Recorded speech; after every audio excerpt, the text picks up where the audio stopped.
Greetings and good day for you guys. This is going to be for Monday, November 16th, 2020. So greetings, good day, good morning, wherever you guys are. So let's get into our daily message for today, shall we? So divine instructions make a miraculous way. So Moses vibes all the way.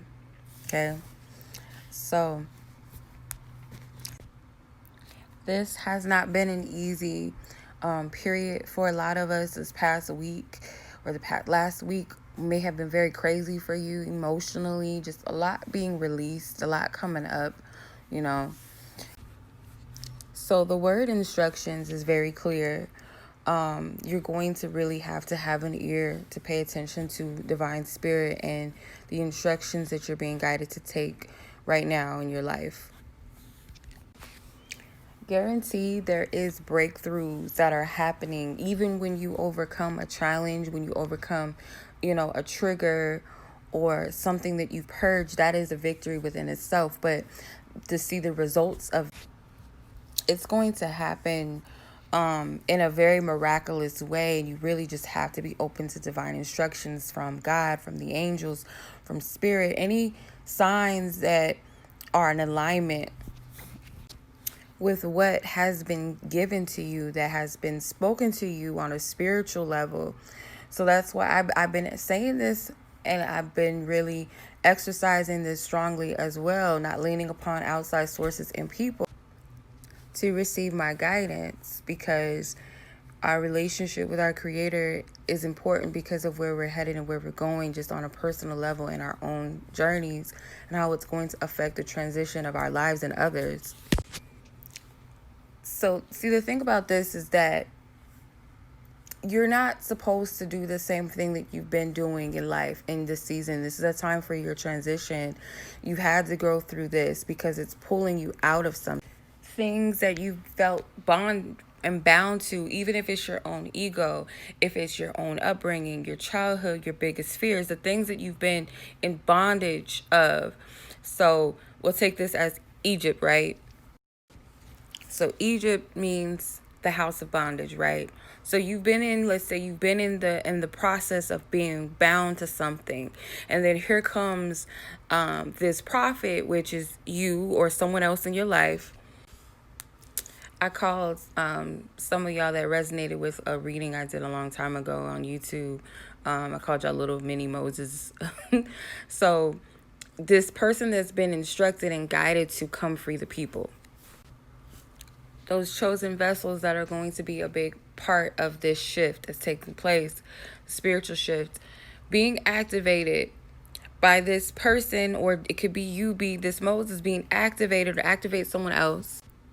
This isn't about followers or being liked. The people that are being guided to transition their own lives and also be a trailblazer to help others transition, to shift things.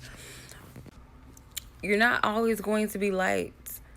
A lot of people did not really like Moses. And when he came into Egypt, they thought he brought a lot of chaos there. Some of the Hebrews were even mad at him. So you have to understand that even though it will be times where people say they want to be free, they want to live a happy life, they want to do this, and there's going to be protocol and there's going to be methods and ways that it's not going to be comfortable. People don't like coming out of their comfort zone, whether that be self. So if you look at what Moses' name means in Hebrew, his name means to pull out or to draw out of water. So to pull out of something, when I think of water, I think of birth, okay? So birthing out something. He freed all of his people. He freed a nation of people with divine instructions and help, and made ways. His biggest miracle was the Red Sea, right? Or one of his biggest miracles, right?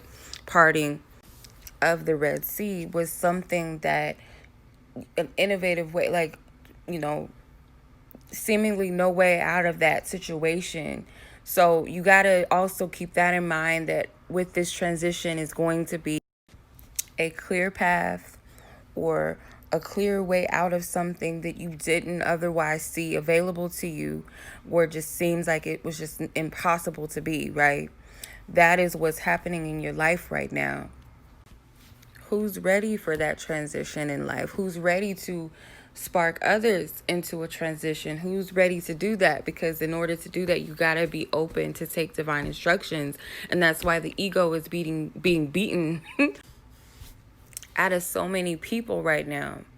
Because it's like, in order to be a divine vessel, you have to be able to be clear and pure, a pure channel, and open and available to receive the Holy Spirit speaking, or angels ministering and speaking to you, divine beings being able to assist you and help you or show you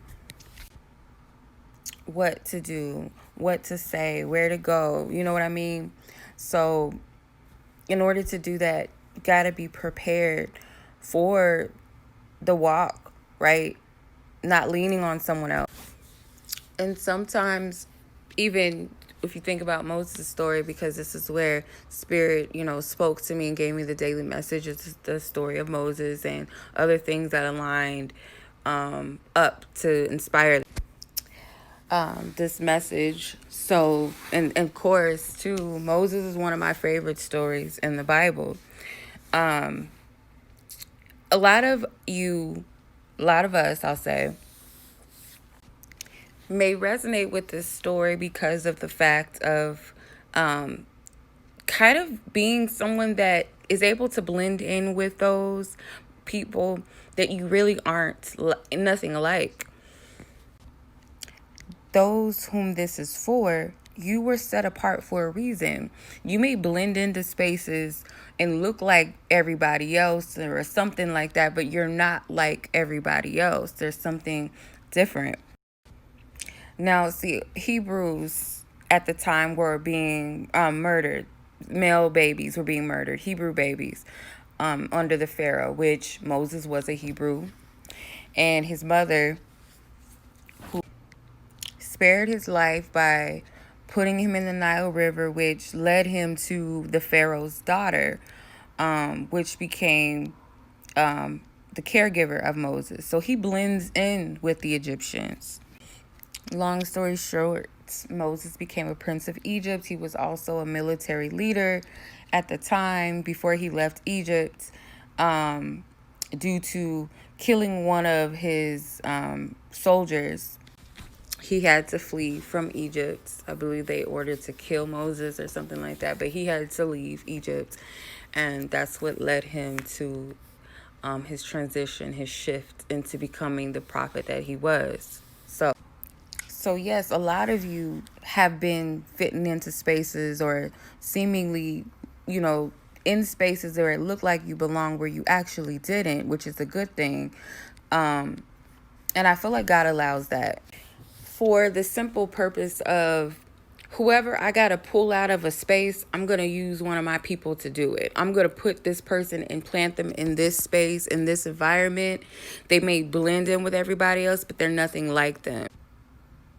So that baby that was saved or, discovered rather by the Egyptians became the very thing that was going to free the people that they were enslaving, right? His people.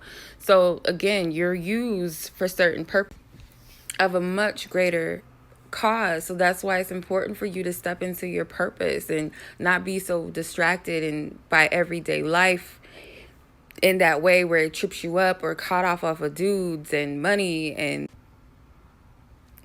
everybody has their time. And if a person is not on the same wavelength with you, if they're pulling you back rather than walking with you, or y'all walking alongside each other, friend, family, whatever, they're holding you back from what you got to do. So that's why I say, we got to be ready for the transition if you're one of those people that are here to help shift, whether it be in your family, whether it be in a community, whether it be worldwide, whatever your calling is that you're being divinely appointed towards. It's important that you really, apply this period to remove and release things that don't serve you. Okay. So much love as always.